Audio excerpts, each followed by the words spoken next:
And most importantly, I'll tell you this. You know the budget of WTO? This is a lean and mean organization. Just about $208 million here. If you look at it, it is, I think, Reliance, Tata Motors, Tata Consultancy Services, Info, many of these small Indian companies will have a much higher budget than WTO. That is why we say it's a lean and mean organization. And it just has about 625 people. It works on that outsourcing, contracting, essential job, non-essential job. WTO will focus only on essential job. These guys, they don't themselves negotiate treaties. That's the best part about it. These guys give you a position paper, identify the problem, tell the experts to negotiate, and circulate these experts the point well in advance, and the experts come to the negotiation after taking full instructions from their government. Okay, so this has really made a big change, and I tell you what all changes very soon. Now we are getting 15 more minutes for the first session, and okay, how does WTO work? There are some 7 principles which are very important, and please remember it one after other. Number 1, trade without discrimination here. There are no sweetheart business deals. That's how WTO describes it. There's no sweetheart in international trade. Okay? Everybody is an equal partner. No sweetheart international deal. The second thing is national treatment for foreigners and foreign goods. This is a very big problem for us actually. When I began and when I was an academic in 1983, if we go to an international seminar, when I ask for water, I'll get it in a glass. Somebody comes and pours it to you in that glass. But when the foreigner asks for it, a Bisleri bottle will come for him. You understand what I'm saying? This is how Indian seminars used to be held.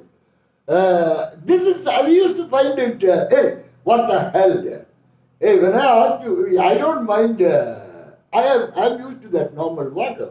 But when I ask you that, they'll tell you, sir, we are charging you 500 rupee registration fee. They are paying $50. You understand what I'm saying? And we will get a Rexine bag, and those guys will get a leather bag. You understand what I'm saying? There was discrimination because those guys were paying more. Somebody goes to Taj Mahal on a Friday. If you are an Indian or Asian, you go free. If you are a foreigner, you pay $5, right? So these are the kind of, you don't grant national treatment. This is a problem. Actually, even today, American universities have 3 types of fee. Number 1, residents who are in the place where the institution is located. Non-resident US nationals. Okay, 3, foreign students. Foreign students pay 3 times, 4 times more fee than the local students. You know that. So there was discrimination, and it wants to stop that. Free trade through voluntary process of negotiation and consent. Then the next is promoting fair competition. This is very, very important. Okay. Abolition of subsidies. Subsidies? I said I'll talk about it. We Indians are used to lots and lots of subsidies. They give these subsidies and rob us in petrol price, alcohol price, and tobacco price actually. We have a very skewed method of distribution of wealth actually. Anyway, I don't want to get into that. Then, here you are talking about, when you are talking about subsidy, there are 3 kinds of subsidies. They call it as the green list, orange list, red list. This is how they negotiated. Green list is, there will be a lot of commodities, for example, education, health care. If a nation wants environmental protection, education, healthcare, environmental protection, if the state wants to give subsidy to its own national, perfect. And that's why the American universities, give a lot of concession to their own students actually. Then, orange subsidies. Orange is something which is there.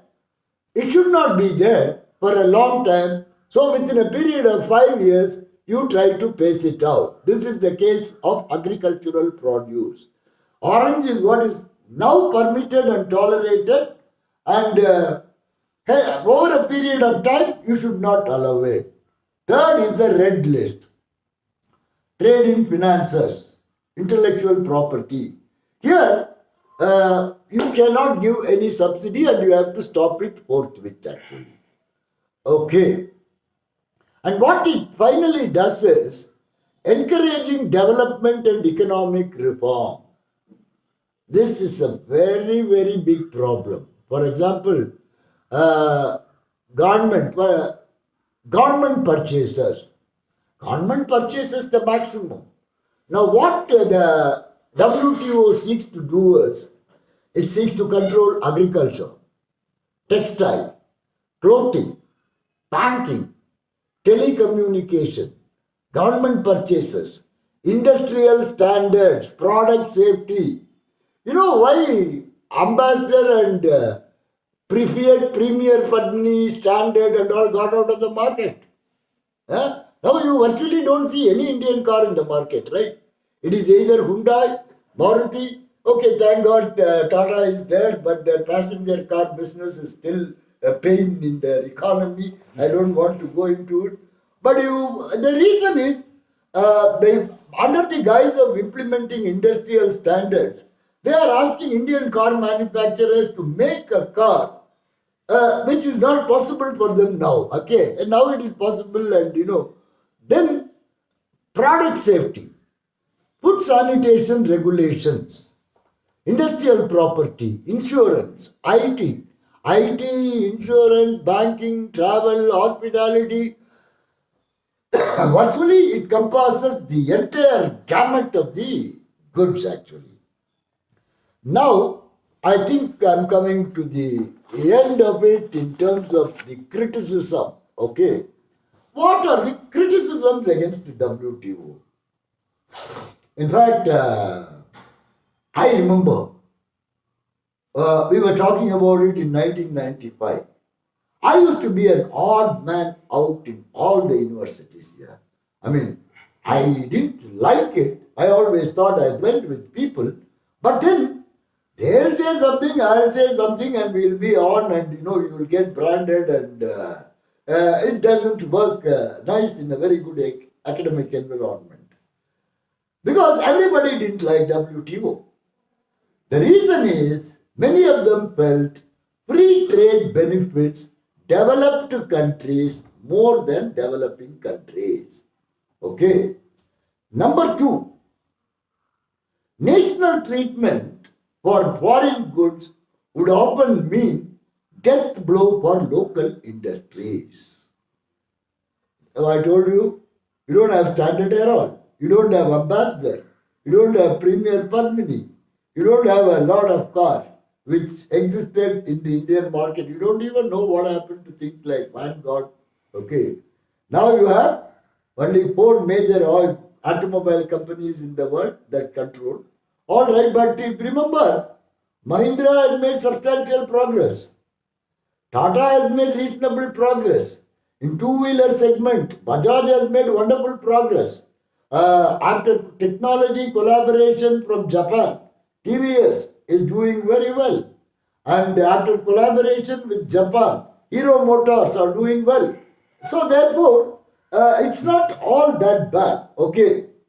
Then, failure to reduce agricultural subsidy. This is the biggest problem. The Prince of Monaco gets a lot of agricultural subsidy from the European Economic Union. Monaco is one of the richest states in the world. And the prince in his personal capacity figures among one of the top richest guys in the world. Now he doesn't farm the lands that he owns, but he still gets good lot of agricultural subsidy from European Economic Commission. And next criticism is free trade ignores cultural and social factors. This is important, and they are trying to address that. Then the normal thing, which is what I always like about the WTO. WTO is not exactly a democratic body here. Huh? I always say teaching and learning is never democratic. Huh? And WTO exactly does that. Yeah. It doesn't have to please anybody so long as it ensures. And most of the matters in WTO are dealt by experts. The experts only facilitate the countries to reduce their friction. So therefore, it is not at all democratic, and that is said against it. And reduction of state sovereignty. This is a very serious thing. There is nothing much the state can really do here. They can do it for 1 year, 1.5 years. They no, I don't care about WTO. But once, for example, the amendment to the Patent Act in India was promulgated by Deve Gowda government as an ordinance just 1 day before India was about to be blacklisted under WTO. So, the communists said, look here, what ought to have been discussed, blah, blah, blah, etc., etc. All right. Reducing sovereignty is a very important thing. So, increased global trade reduces the scope of local governments to manipulate, correct, and supervise the local economy. So, what happens? You merely become a cog in the wheel. Today, India's share in global trade is just around 5%. A little more, little less. Maybe my statistics is not accurate. But if you just have about 5% of the global trade, what realistic chance you have to influence the local trade? India is having 5%. Pakistan doesn't even have 0.5%. Okay, Indian economy is 10 times the size of the Pakistani economy. Yeah, okay. But please remember, this is in a way good. Agricultural produce. You know who negotiates well for agricultural producers? Believe me, it is state of California and Spain. And they have a well-established international bureaucracy. So when they negotiate agricultural produce, they are as good for India, Nigeria, Tanganyika, China, Indonesia, Thailand. We are basically agricultural producers. But when we do this, we don't do well. But when California, in WTO, it allows even states, individual states to give position papers and participate in negotiation. When California and Spain negotiate for the agricultural producers, I think they get a better deal. International humanitarian laws. Okay.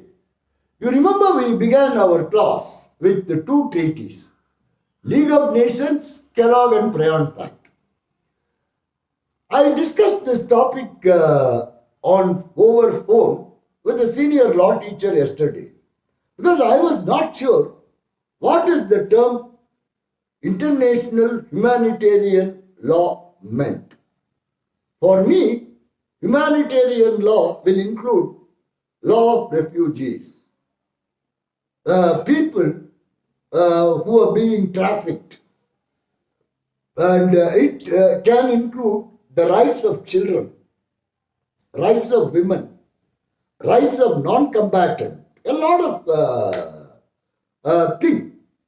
And I asked him whether these things come under the scope of the international humanitarian law. He gave me an answer, strictly speaking, these things should come.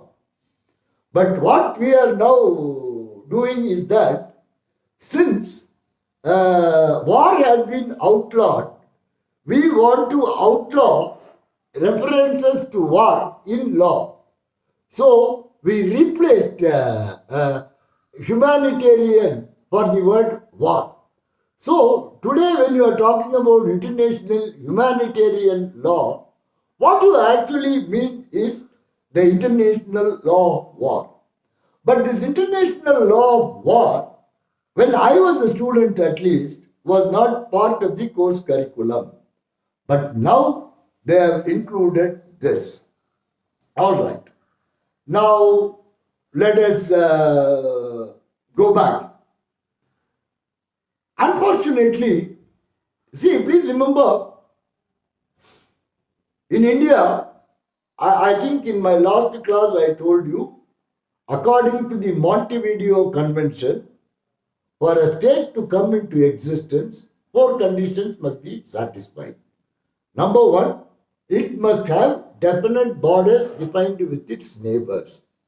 Number two, in the area which is its territory, it must be able to exercise sovereignty. Number three, it must have a population that owe allegiance to the government. And number four, it must be in a position to fulfill its international obligations. These are the four criteria for a state to come into existence actually. All right. Now, if you have all four, then there is a state. So like this, this is the criteria. We had states in India at least about 2,500 years ago. There have been kings, okay. Velpari, we really don't know when he ruled the country. Ravana, if he was a king, he was a Tamil king according to many people. We don't know when exactly he ruled. We have Delhi is also known as Indraprastha, right? We don't know the time of the Kauravas. But if you see our Ramayana, Mahabharata, Silappadigaram, Manimegalai, Sivaga Chintamani, I'm talking of even Tirukural, if you look at it, there are references to state. There are references to international law. There are references, this Bahubali. I'm not talking about the movie here. I'm talking about the original Bahubali. Where is he? Shravana Belagola. Huh? You must visit this place. It's one exotic place. When Bahubali fought with his, fought means, a lot of things actually. I'll tell you one more. I'll just give this and get to the topic. Adi Shankara is supposed to have gone to Kasi and he was about to debate with the biggest Brahmin in Kashi. And people had to agree who's a judge. Somebody who is to judge Adi Shankara and the biggest guy, they must also be an equal scholar. It turned out that scholar's wife was also a good scholar. Okay, I forgot the name of the scholar who debated with Adi Shankara. History doesn't have place for losers. I'm sorry, I knew it, I forgot actually. All right. Now that lady came up with a wonderful proposition. They asked both of them to argue and she gave them 2 garlands, flowers from the same plant, tied in the same fiber, gave it to both of them, asked them to argue.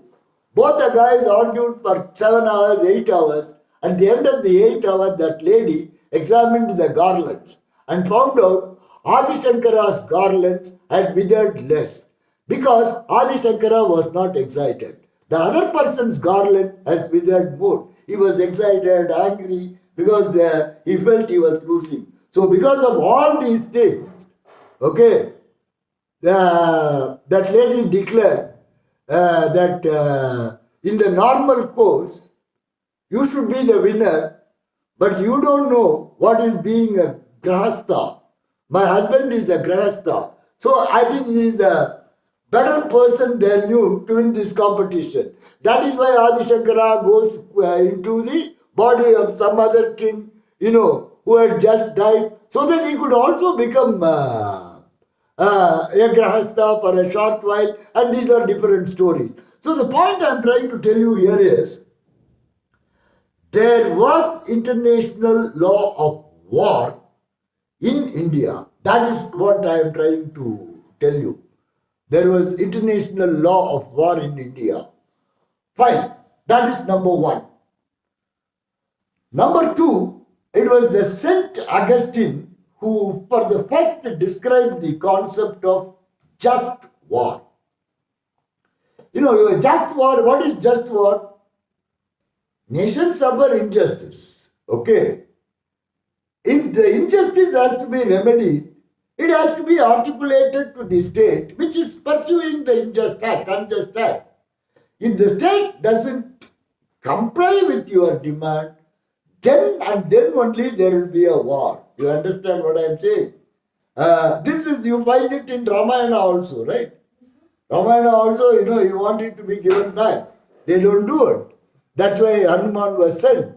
In Mahabharata also you find Krishna went there and asked for at least 5 villages, 5 houses, right? So this demand is made. The demand is not complied with. Because the demand is not complied with, a war is declared. This is the concept of a just war.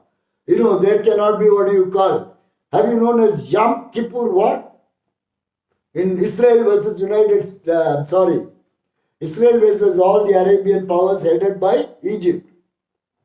There was a Jewish festival where nobody was... okay, so the point I'm trying to tell you here is, most of the international law of war that we have today is still part of customary international law here. And these customary international laws have been, there is that book of international law book on the table. This customary international law have been codified in 4 Geneva Conventions of 1947. They also have optional protocols. And most of the binding obligations are contained in the optional protocols. And not many countries, they have all signed the Geneva Convention. They have ratified it. But they have not signed the protocol. So, the real effective obligation today is from the treaty and the customary international law and not the optional protocol, because the optional protocol has not even been ratified by the Indian government. Okay, the first person as far as the Western is concerned, Saint Augustine, 354 to 430, that is what is a just war component, The next is the UN Charter. In UN Charter, you have Article 2.4. This Article 2.4, I told you, is renunciation of use of force. This is part of international just cogence. And the next important thing that I want you to understand here is, force does not mean economic force. Okay. Force only means military force. So if a state wants to use economic force for the purpose of achieving its international objectives, I don't think it is prohibited. You understand? You see the trade war now, okay? Now, but the UN General Assembly, in its declaration for rights and duties of state, they try to outlaw even the economic force, and it is not there. Now, please remember, in classical international law, there are acts. First is retortion. There are acts which are activities of, there are acts by which a state shows its displeasure to another state. It shows annoyance to another state, but it doesn't go bomb them. Okay, this is what is called as retortion. For example,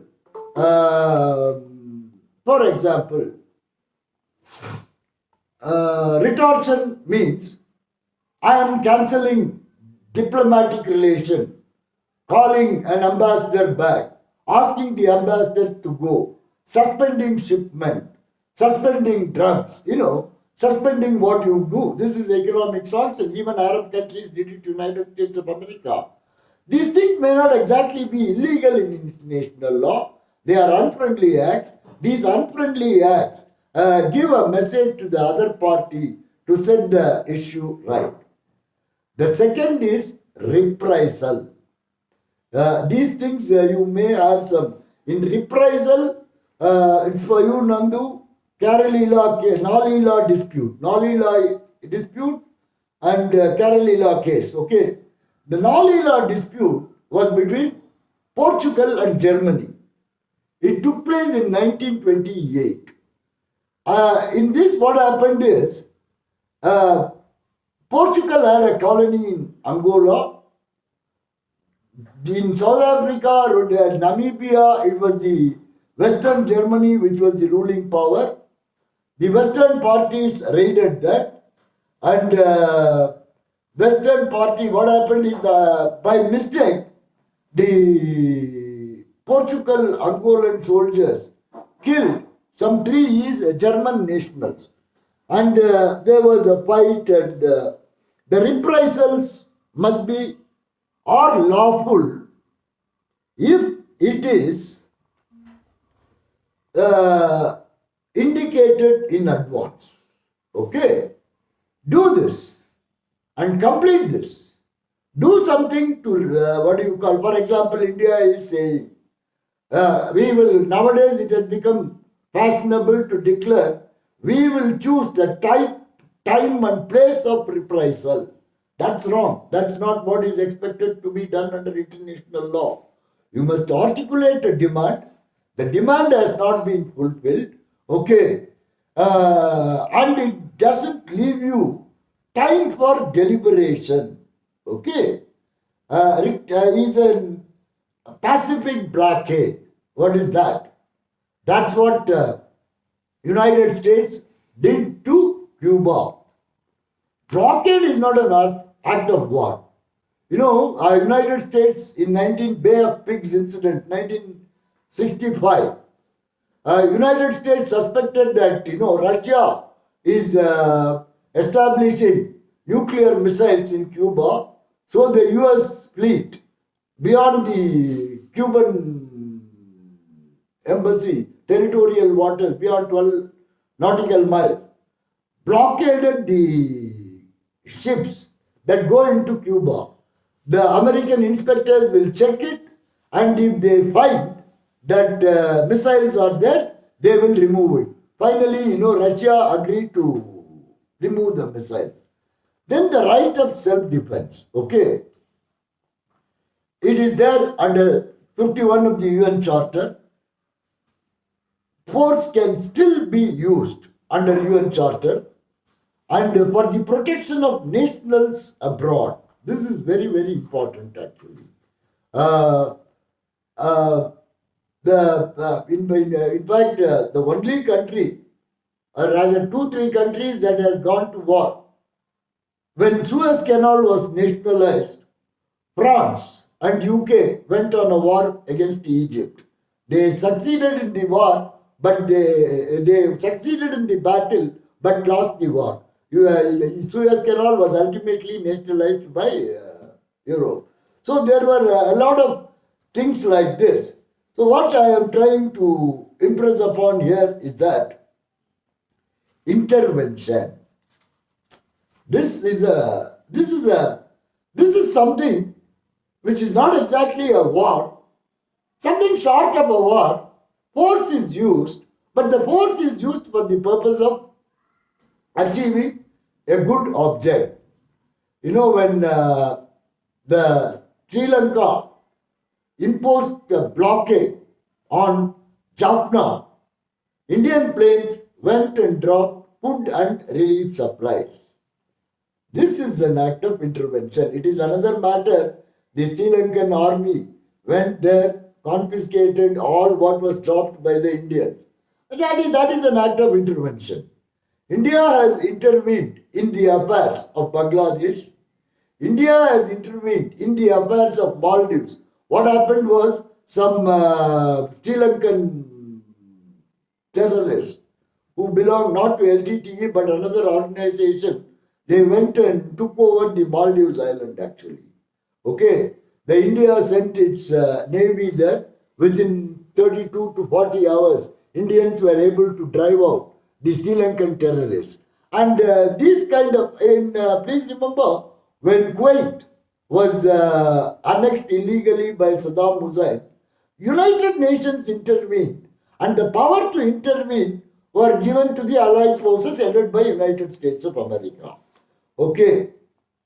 Now the next important thing is, if you ask me, what is the difference between the customary international law and the four Geneva Conventions relating to the war? The most important thing is the original customary international law principle applied to only to the soldiers from combatant states. What do you mean by soldiers? Soldiers are people who carry weapons openly. A soldier does not carry a concealed weapon. That is a very important thing. If somebody is keeping a concealed weapon, he is not a soldier, he is a terrorist. Okay, that is number one. Number two, the soldiers operate under a defined command. You know why the Afghan Taliban are not soldiers under international law? The Afghan Taliban are not soldiers under international law because everyone operates under a different groups. You know, the tribal loyalties are more than the loyalty to the nation or the organized command. 3. Soldiers will always obey public international law of war. But this is why LTTE did not get recognition as a fighting force. Okay? I mean, number one, they don't carry weapons openly. Number two, the command was not so clear. Okay, Prabhakaran ultimately proved to be the leader, but he became the leader after killing a lot of others. Anyway, I don't want to go into those polemical and the third point is that a soldier will never cause any harm to a non-combatant actually.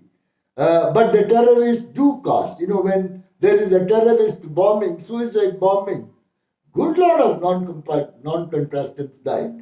Now, as I told you, the biggest difference between soldiers and the non-soldiers is that soldiers are bound by international law of war.